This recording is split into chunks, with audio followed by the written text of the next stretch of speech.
The ultimatum. Captain Maya Chen stood at the viewport of the TSV horizon, watching the swirling storms on Sirius Prime below. Humanity's most distant colony glittered with lights against the darkness. 5 million souls carving out a new frontier 20 light-years from Earth. After 3 centuries of expansion, humans had established 12 thriving colonies across nearby star systems, a modest achievement compared to the ancient stellar empires, but impressive for a species so young to the galactic stage. The communications officer's voice cut through her thoughts. "Captain, we're detecting a vessel entering the system. Exilian registry." Maya frowned. The Exilian Empire rarely sent representatives this far from their core systems. Alert command. Maintain defensive posture but take no aggressive action. The Exilian vessel emerged from hyperspace with a flash of exotic particles, its crystalline structure gleaming under Sirius's blue-white light. Twice the size of the horizon, its design spoke of technological superiority and ancient heritage. The Empire had ruled a third of the galaxy for over 10,000 years, watching younger species rise and occasionally crushing those that grew too quickly. "They're hailing us, Captain," the communications officer reported. On screen, a holographic display flickered to life, revealing a tall, slender figure with iridescent scaled skin and elongated features. High Ambassador Thalen of the Exilian Empire regarded Maya with eyes that seemed to hold the wisdom of millennia. "Captain Chen of Earth," Thalen's voice was melodious yet cold. "The Imperial Conclave requests your immediate presence. A matter of grave importance requires discussion with your species representatives." Maya maintained a neutral expression. "This is unexpected, Ambassador. May I ask the nature of this urgent matter?" "Your species' recent technological advancements have drawn the attention of the Conclave." Thalen's expression remained unreadable. "Particularly your quantum displacement research." A chill ran down Maya's spine. 3 months ago, Dr. Elias Okafor had successfully tested the quantum displacement drive, humanity's breakthrough achievement that would allow instantaneous travel across vast interstellar distances. The technology had been developed entirely by human scientists without outside influence or oversight. "I'll relay your request to Earth Command," Maya replied cautiously. 2 days later, Maya sat across from Ambassador Thalen in the colony's diplomatic center. 5 other Exilian representatives flanked him, each with insignia denoting their positions within the Empire's complex hierarchy. "The Imperial Conclave has reached a unanimous decision," Thalen said, sliding a translucent data tablet across the table. "Humanity must immediately cease all quantum displacement research and surrender all prototypes, designs, and research data to Imperial oversight." Maya kept her expression neutral as she reviewed the document. "This isn't a request, Ambassador. It's an ultimatum." "A necessary precaution," replied another Exilian, whose insignia marked him as a military commander. "Your species has developed technology you are not evolutionarily prepared to wield responsibly. We've complied with every regulation the Empire has imposed for decades," Maya countered. "The quantum displacement drive was developed using our own resources, our own scientists. Technologies of this nature require millennia of cultural evolution to manage responsibly," interrupted a third Exilian. "Your species still engages in tribal conflicts on your homeworld. You are not ready." Maya's jaw tightened. "And when will we be ready?" "Another century, a millennium. The Empire has controlled human expansion since first contact. We have 12 colony worlds while established species have thousands." "The terms are not negotiable," Thalen said, his tone final. "Earth has 15 standard days to comply, or the Empire will be forced to implement containment protocols." The threat was clear. In Imperial terminology, containment protocols meant military action, blockades at minimum, orbital bombardment at worst. "I'll relay your message to Earth Command," Maya said, rising from her seat. "But I suspect you already know our answer."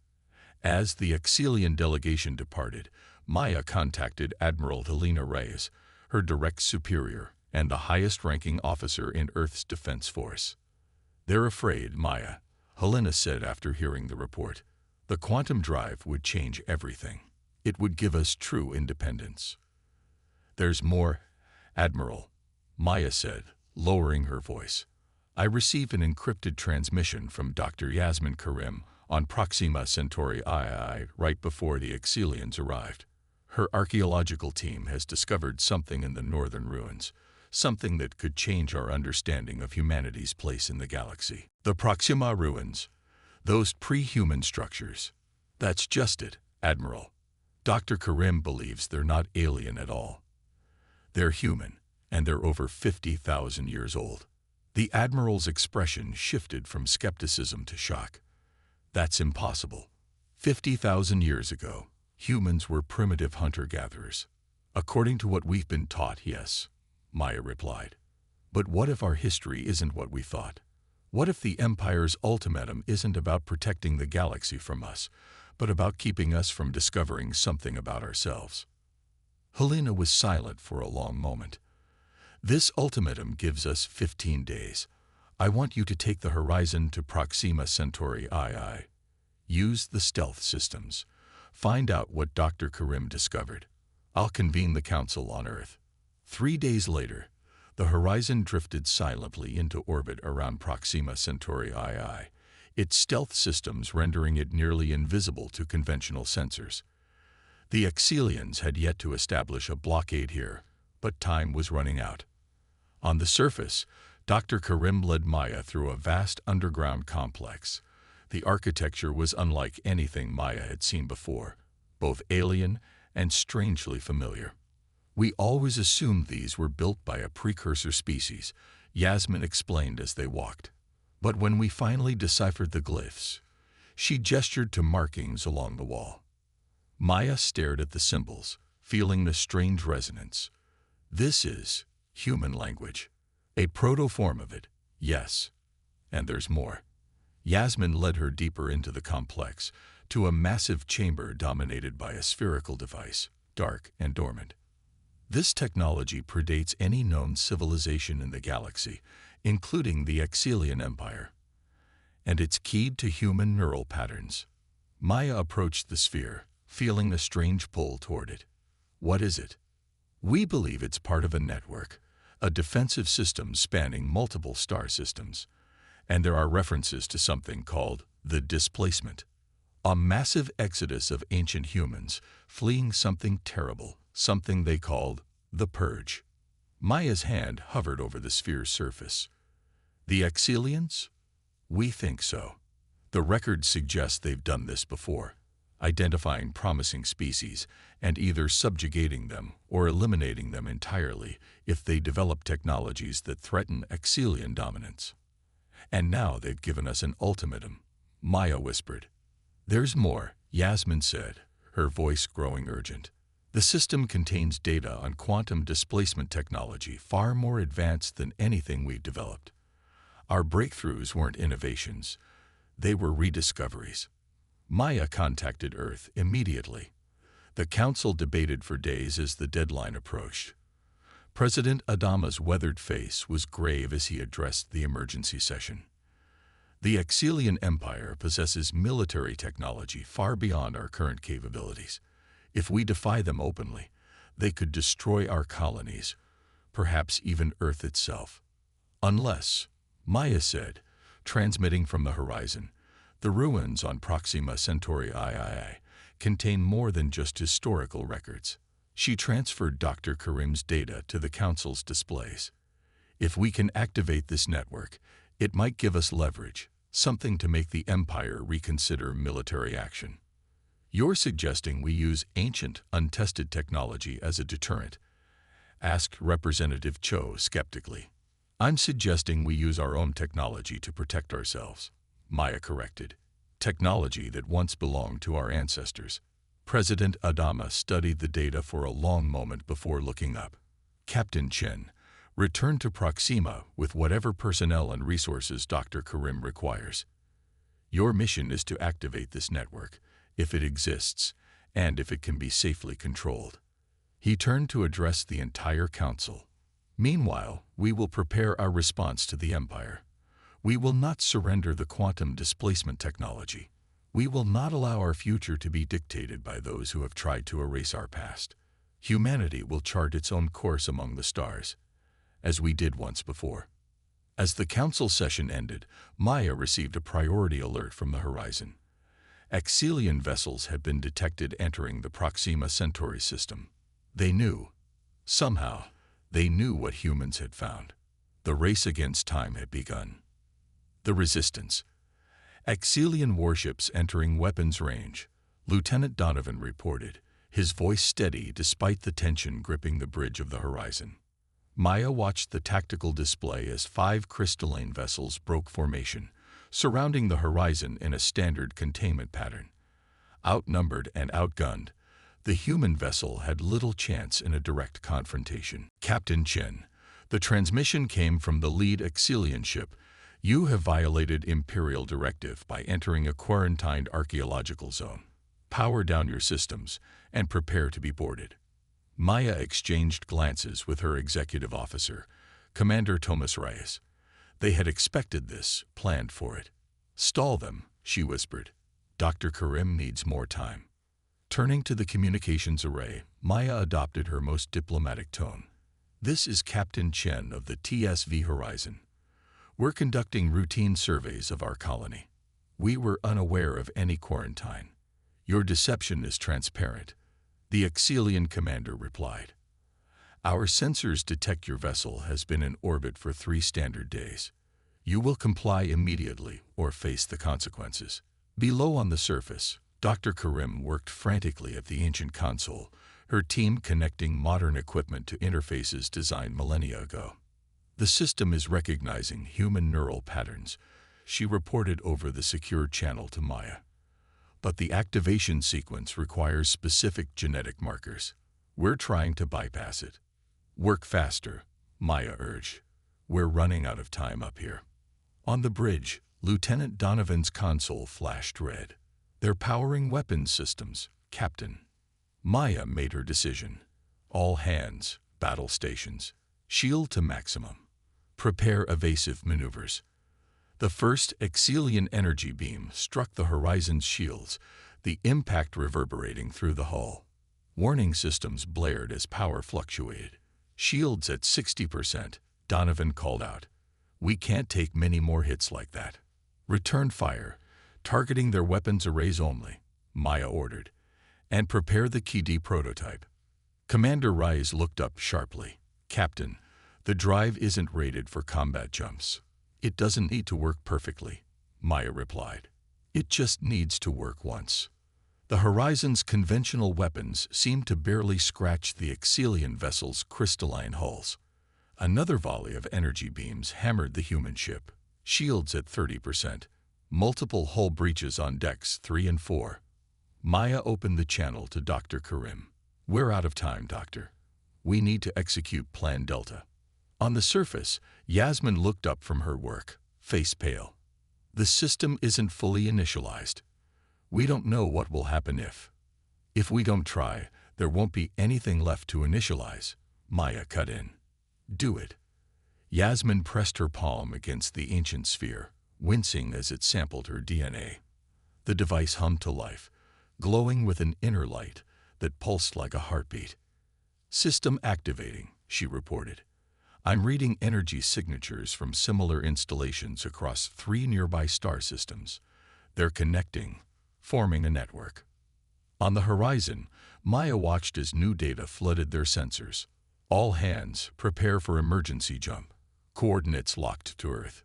The prototype quantum displacement drive spun up, its experimental systems drawing massive power from the ship's reactor. The bridge lights dimmed as energy diverted to the drive. Exilian vessels locking tractor beams. Donovan shouted. Maya felt the ship shudder as invisible forces grabbed hold of the horizon. Now, Lieutenant. Execute jump. For a moment, reality seemed to fold in on itself. The view screen showed impossible geometries as space-time warped around the ship. Then, with a flash that temporarily blinded sensors, the horizon vanished from the Proxima Centauri system. The jump was rough, uncontrolled. Warning systems screamed as the ship tumbled through normal space, the reactor dangerously close to overload. Through the viewport, Maya could see the blue-green jewel of Earth. "We made it," she breathed. Status report. "Drive burnt out completely," Commander Rice reported. "Hull integrity at 40%. Multiple systems offline." "Any sign of pursuit?"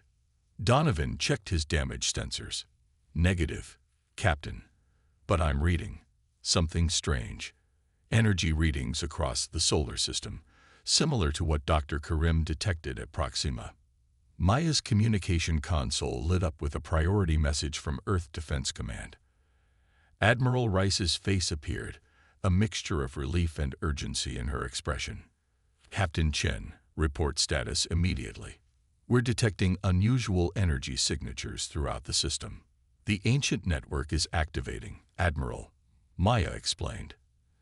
"Dr. Karim managed to initialize it before we jumped. It's some kind of defensive grid, connecting all our colonies." "It's doing more than that," Helena replied, her image flickering as data streams competed for bandwidth. "Similar structures are activating on Mars, Europa, and deep in Earth's oceans. Structures we never knew existed." Over the next 3 days, as the horizon limped to Earth, the situation developed rapidly. The ancient defensive network fully activated, creating a web of energy signatures connecting all human worlds. Earth's scientists worked tirelessly to understand and control the technology that had suddenly awakened after 50 millennia of dormancy. 7 days after Maya's return, the Exilian response arrived. Not 5 ships this time, but 50, a battle fleet led by a massive dreadnought. They materialized at the edge of the solar system, a crystalline armada poised to enforce the Empire's ultimatum. President Adama addressed humanity from the United Nations headquarters in Geneva. "Citizens of Earth and the colonies, today we face an unprecedented threat. The Exilian Empire demands we surrender our independence and our future. They seek to control our development, as they have apparently done throughout our history." He paused, his weathered face resolute. "Humanity's answer is no. We will not surrender the stars that are our birthright. We will not forget again who we truly are." As the speech concluded, Maya found herself summoned to a secure facility beneath the Himalayas, where Dr. Elias Okafor had been studying the data recovered from Proxima Centauri. "The ancient network isn't just defensive," Elias explained, showing Maya simulations on a holographic display. "It's designed to interface directly with human neural patterns in ways we're only beginning to understand." "How does that help us against an Imperial battle fleet?" Maya asked. Elias smiled. "Because it amplifies our greatest strength, human adaptability. The Exilians are technologically superior, but their technology has remained largely unchanged for thousands of years. They perfect, but they rarely innovate." He gestured to a device that resembled a neural interface headset. "We've adapted the ancient design. With this, a human pilot can control ships with thought alone, making reactions virtually instantaneous." "You want me to test it," Maya realized. "Not just test it, lead with it. Admiral Rice is forming a special squadron. We call it the Vanguard." 24 hours later, Maya sat in the cockpit of the prototype vessel designated Artemis. Unlike conventional starships, its interior was sparse. No traditional controls, just a neural interface cradle that would connect directly to her mind. The interface activated, and Maya gasped as her consciousness expanded. Suddenly, she wasn't just in the ship, she was the ship. She could feel every system, every circuit, as if they were extensions of her own body. "Neural synchronization complete," she reported, her voice steady despite the overwhelming sensation. "Artemis ready for deployment." Across the solar system, 20 similar craft prepared for launch, each piloted by a carefully selected human whose neural patterns showed high compatibility with the ancient technology. They would be humanity's first line of defense. The Exilian fleet entered Mars orbit 3 hours later. Their communication was brief.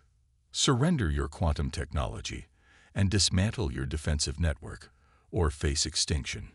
Earth's response came in the form of the Vanguard Squadron, 21 ships so small they barely registered on Exilian sensors until they were already among the enemy fleet. What happened next would be remembered in human history as the Battle of Mars. The Vanguard vessels moved with impossible agility, their human pilots directing them with thought alone, exploiting weaknesses in Exilian formation tactics that had remained unchanged for millennia. The neural interfaces allowed humans to perceive and react at speeds no conventional pilot could match. Where Exilian commanders followed rigid doctrine, humans improvised, adapted, evolved their tactics in real time. For 6 hours, the battle raged across Martian orbit. The Vanguard Squadron lost 7 of their number, but they inflicted disproportionate damage on the Exilian fleet. When the Imperial forces finally retreated to regroup, humanity had won its first victory against the ancient empire. But Maya knew this was only the beginning. The Exilian conclave would not accept defeat easily. They would return with a larger force, with adapted tactics. The coming war would test humanity to its limits. As Artemis docked with the orbital defense platform, Maya received a transmission from Dr. Karim on Proxima Centauri. Her face was flushed with excitement. "Captain, we've decoded more of the ancient records. We know why the Exilians fear us so much. We know what the Purge truly was." "Tell me," Maya said. 50,000 years ago, humanity wasn't primitive. We were an advanced, spacefaring civilization, one that rivaled the Exilian Empire, and we developed something they couldn't control or replicate, neural technology that amplified our natural adaptability. They destroyed our civilization to prevent us from surpassing them. And now we're rediscovering who we were, Maya realized. "Yes," Yasmin replied. "But there's more. The records mention colonies, human worlds beyond the reach of the Empire, hidden somewhere in the galaxy. We weren't just driven back to Earth. Some of us escaped." Maya felt a surge of hope. If there were other human worlds out there, advanced colonies that had developed for 50 millennia beyond Imperial control, perhaps humanity wasn't as alone in this fight as they thought. "Find them," she ordered. "If they exist, we need to reunite with our lost brothers and sisters." The second phase of humanity's resistance had begun. The revelation. The skies above Earth darkened as the Exilian Grand Fleet materialized in high orbit. 300 vessels arranged in perfect geometric formations, their crystalline hulls reflecting sunlight like artificial stars. At their center loomed the Imperial Dreadnought, a vessel larger than any spacecraft humans had ever constructed. 6 months had passed since the Battle of Mars. 6 months of skirmishes across human space, of desperate defensive actions as Imperial forces probed for weaknesses in the ancient network. 6 months during which humanity had adapted and innovated at an unprecedented rate, blending rediscovered ancient technology with modern ingenuity. On the bridge of the TSV Prometheus, Earth's newest flagship, Maya studied the tactical display with grim determination. The neural interface circlet on her brow allowed her to process the battlefield data at superhuman speeds, perceiving patterns and possibilities that would have been invisible to her before. They'd brought their full strength, Admiral Reyes observed from the command chair beside her. "The conclave must be desperate." "Or determined," Maya replied. "Our latest intelligence suggests the Imperial Archon himself is aboard the Dreadnought. This isn't just a military operation. It's a statement." The defensive grid hummed with energy as humanity prepared for the Empire's assault. 12 colony worlds, linked by quantum communications, coordinated their forces. The Vanguard Squadron, now numbering 50 neural-linked vessels, formed Earth's first line of defense. "Incoming transmission," Lieutenant Donovan reported. "Imperial Priority Channel." The holographic display flickered to life, revealing not Ambassador Thalen, but a figure Maya had never seen before, tall and regal, with scaled skin that shimmered with iridescent patterns denoting ancient lineage. The Imperial Archon himself, ruler of 1,000 worlds. "People of Earth," his voice resonated with authority cultivated over millennia. Your defiance has gone far enough. For the sake of galactic stability, we offered you a place within the natural order, development at a pace suited to your evolutionary status. Instead, you have chosen rebellion. Maya felt a chill at his detached, almost paternal tone. This path leads only to your extinction, the Archon continued. However, the Conclave is merciful. Surrender now, submit to Imperial authority, and your species will be preserved, albeit under necessary restrictions.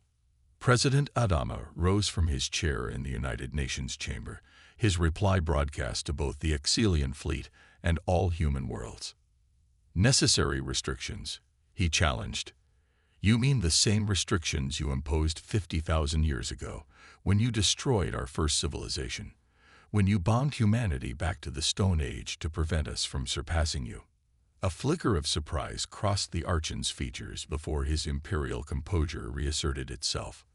We have recovered our history, Adama continued. We know what the Empire did to our ancestors. We know why you fear human potential. This time, we will not allow ourselves to be erased. The Archon's expression hardened. So be it. Your extinction will serve as a lesson to other emerging species. The transmission cut abruptly. All defense platforms, combat alert, Admiral Rice ordered. Vanguard Squadron, deploy to predetermined coordinates. All colonial forces, stand ready. The battle for Earth had begun. The initial Exilian assault was overwhelming. A coordinated strike against key nodes in humanity's defensive network. Energy beams lanced through space, targeting orbital platforms and ground installations with surgical precision. The Vanguard Squadron moved to intercept, their neural-linked pilots reacting with impossible speed and coordination. Where conventional tactics would have failed, human intuition and adaptability created opportunities.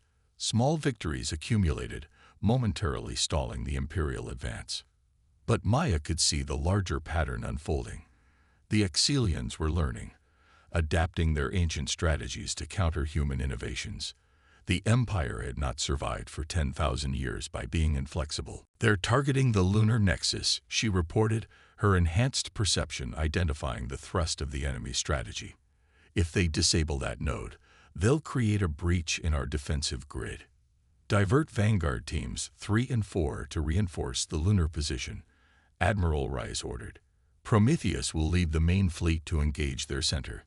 As the human fleet advanced, Maya received an urgent transmission from Dr. Karim, now coordinating research from the underground facility beneath the Himalayas. Captain, we've made a breakthrough with the ancient archives. Yasmin's voice was tight with excitement. The defensive network isn't just a shield. It's a key. There's a reason the nodes are positioned as they are, a pattern we couldn't see until now. We're a little busy, Doctor, Maya replied as the Prometheus shuddered under enemy fire. Listen to me. The ancient humans designed the system as a last resort, a way to access something they call the Nexus. We think it's a higher dimensional space, a place where the Empire can't follow. How does that help us now? Because the Nexus contains something, or someone. The records refer to those who wait beyond. We think some of our ancestors escaped there during the Purge, evolving in isolation for 50 millennia. The implications staggered Maya.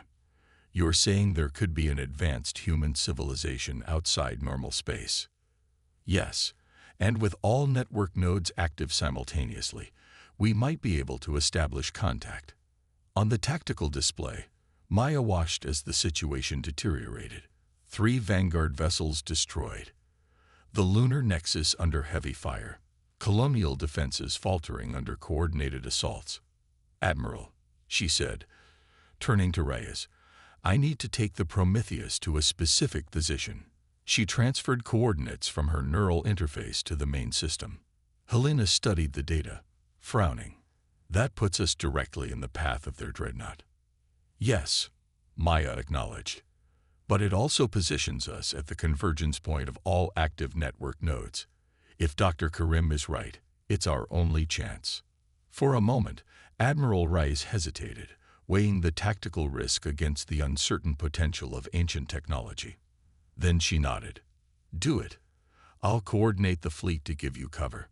The Prometheus broke formation, accelerating toward the coordinates as the rest of Earth's fleet engaged the Imperial forces in a desperate holding action.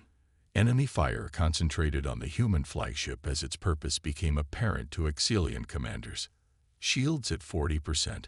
Donovan reported as another hit rocked the ship. We can't take much more of this. We just need to hold position for 3 minutes, Maya said, her neural interface linking directly to the ancient systems. Dr. Karim, begin the synchronization sequence. Throughout human space, from Earth to the farthest colonies, the nodes of the defensive network pulsed in unison. Energy readings spiked beyond anything their instruments could measure. On the bridge of the Prometheus, Maya felt her consciousness expand further through the neural interface, perceiving dimensions and possibilities beyond normal human comprehension. Captain, Donovan called out, his voice seeming distant to Maya's enhanced perception. The dreadnought is moving to intercept. They're charging their main weapon. Hold position, Maya commanded, her eyes closed as she guided the complex synchronization through her neural link. Almost there. The space around the Prometheus began to shimmer with exotic energy, reality itself seeming to fold and unfold in impossible geometries. The Imperial dreadnought loomed larger in the view screen, its massive weapons array glowing with accumulated power. Synchronization complete, Maya announced, her voice resonating strangely as the neural interface reached maximum capacity. Initiating contact. For a moment, nothing happened. The dreadnought's weapon reached full charge, preparing to obliterate the human flagship. Then reality shifted. A ripple spread through space-time, emanating from the Prometheus's position and expanding outward at impossible speed. Where it passed, Exilian vessels suddenly lost power, their crystalline structures resonating at frequencies that threatened to shatter them. The dreadnought fired, but its energy beam dispersed harmlessly against an invisible barrier that hadn't existed seconds before. What's happening? Admiral Rice demanded, staring at sensor readings that defied conventional physics. Through her neural interface, Maya perceived the truth, a presence entering normal space from somewhere beyond, responding to humanity's call. We're not alone, she whispered. The space between Earth and its moon shimmered, and something vast began to materialize. Not a fleet, but a single structure of impossible proportions, with architectural elements both familiar and utterly alien. Nexus vessel detected, announced an automated voice from the ancient system. Quantum resonance established. Welcome, kindred. A new transmission reached the Prometheus, bypassing conventional communication systems and appearing directly on all displays. The figure that materialized was unmistakably human, yet different, taller, with features that suggested millennia of controlled evolution. Children of Earth, the figure spoke, its voice carrying emotional resonance beyond mere words. We have waited long for your return to the stars. The call is answered. The circle closes. Admiral Rice stepped forward. Who are you? We are humanity's other branch, those who escaped the purge through the Nexus. For 50,000 years, we have evolved in a realm beyond imperial reach, preparing for this day. Across the battlefield, Exilian vessels were retreating, their systems compromised by energies they couldn't comprehend. The dreadnought alone remained, surrounded by a sphere of protective energy, as the Imperial Archon assessed this unexpected development. The Empire believed they had contained human potential. The evolved human continued. They did not understand that by driving us apart, they ensured we would develop along two distinct paths. Yours, rooted in physical space, adaptable and resilient, and ours, exploring dimensions and possibilities beyond imperial comprehension. Now we are reunited, Maya said, understanding flowing through the neural interface. Yes, and together, we represent something the Empire has always feared, a species with both the adaptability to thrive in physical space and the capacity to transcend its limitations. A new transmission cut through. The Imperial Archon, his composure finally broken. "This changes nothing," he declared. "The Empire has faced extinction-level threats before. We will adapt, as we always have." "No," the evolved human replied simply. "This time, you will listen." What followed was not a battle but a demonstration. The Nexus vessel projected energy fields that neutralized Imperial weapons systems across the entirety of Earth space, rendering the most powerful fleet in the galaxy effectively harmless. For millennia, the Empire has stunted the development of younger species, fearing potential rivals. The evolved human addressed not just Earth, but the Imperial forces as well. "This ends today. Not with your destruction. We are not like you, but with a new covenant." 24 hours later, representatives from Earth, the colonies, the Nexus humans, and the Exilian Empire gathered aboard a neutral station in Earth orbit. For the first time in Imperial history, the Exilians negotiated as equals rather than conquerors. The terms were straightforward. The Empire would recognize human sovereignty and the right of all species to develop without interference. In return, humanity would share aspects of their neural technology for peaceful applications, while keeping certain defensive capabilities as insurance against future aggression. "This is unprecedented," Ambassador Thalen admitted privately to Maya after the accords were signed. "In 10,000 years, the Empire has never accepted such terms." "The alternative was unacceptable to both sides," Maya replied. "War would have devastated the galaxy.